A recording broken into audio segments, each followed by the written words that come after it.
Il s'agit de la basilique d'Orcival, ou église. Elle date du XIIe siècle.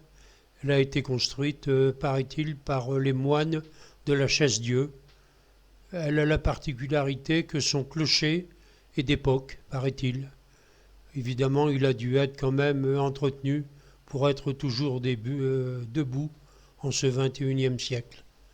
Nous avons là deux roches bien connues, les roches Tuilières et Sanadoire, qui sont en fait des restes de volcans qui ont été rabotés par l'érosion, par la période glaciaire. Tuilières, c'est parce qu'on en sortait des lauses, des espèces de tuiles qu'on pouvait mettre sur les maisons. Là, nous avons le lac Guéry, qui est pas loin avant d'arriver au Mont d'Or. C'est un lac de barrage, je crois, qui, euh, qui date d'une époque beaucoup plus lointaine que les lacs Eda. Là, nous avons le Mont d'Or, avec en fond le massif du Sancy.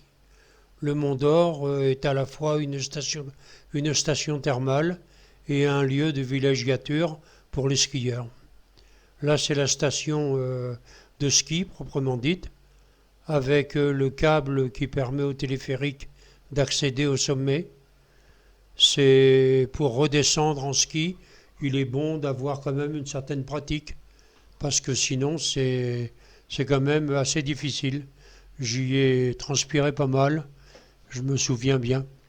Une petite cascade, et là nous revenons à la station elle-même, avec un petit chalet qui cette fois est opposé à la direction à partir du parking, on regarde dans l'autre sens. Ce, ce, cette flaque d'eau là, je ne la connaissais pas. Elle doit être complètement artificielle, peut-être pour faire une petite patinoire l'hiver.